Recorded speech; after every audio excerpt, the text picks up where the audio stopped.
గాలి నా గురువు. ఎందుకంటే గాలి శుద్ధంగా స్వతహాగా ఎటువంటి వాసనలు లేనిదై ఉంటుంది. అది ఎటువంటి వివక్ష లేకుండా సువాసన, దుర్వాసన వెదజల్లే వస్తువుల మీద నుంచి వీచిన కొద్దిసేపు మాత్రమే ఆ వాసనలో మోస్తుంది. తరువాత మళ్ళీ తన సహజ లక్షణాన్ని పొందుతుంది.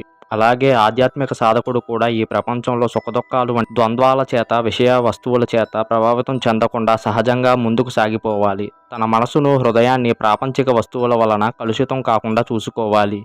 నేను గాలి నుంచి నేర్చుకున్నాను. శ్రీ గురు దత్తాత్రేయ. మనకు అనేక అనారోగ్య సమస్యలు రావడానికి కారణం మనం పంచభూతాలకు దూరం అవ్వడమే. ఎందుకంటే ఈ శరీరం, మనసు పంచభూతాల వల్లనే ఏర్పడ్డాయి. ఈ శరీరం పంచభూతాలే తప్ప మరొకటి కాదు. ఎప్పుడైతే శరీరం, మనసు వాటికి దూరంగా జరుగుతాయో అప్పుడే మానసిక, శారీరక అనారోగ్యం ఏర్పడుతుంది. సద్గురు. ఆత్మ పుట్టదు, అది ఎప్పుడూ చస్తుంది. ఒకసారి ఉనికిలోకి వచ్చిన తర్వాత అది ఎప్పుడూ అంతం కాదు. ఆత్మ ఆజన్మ, శాశ్వత, సర్వకాలం ఉండే, మరణించని మరియు ప్రాచీనమైనది. శంకరాచార్య. ఉన్నతంగా ఆలోచించే వారికి ఎప్పుడూ ఒంటరితనం ఉండదు. వారి ఆలోచనలే వారికి మిత్రులు.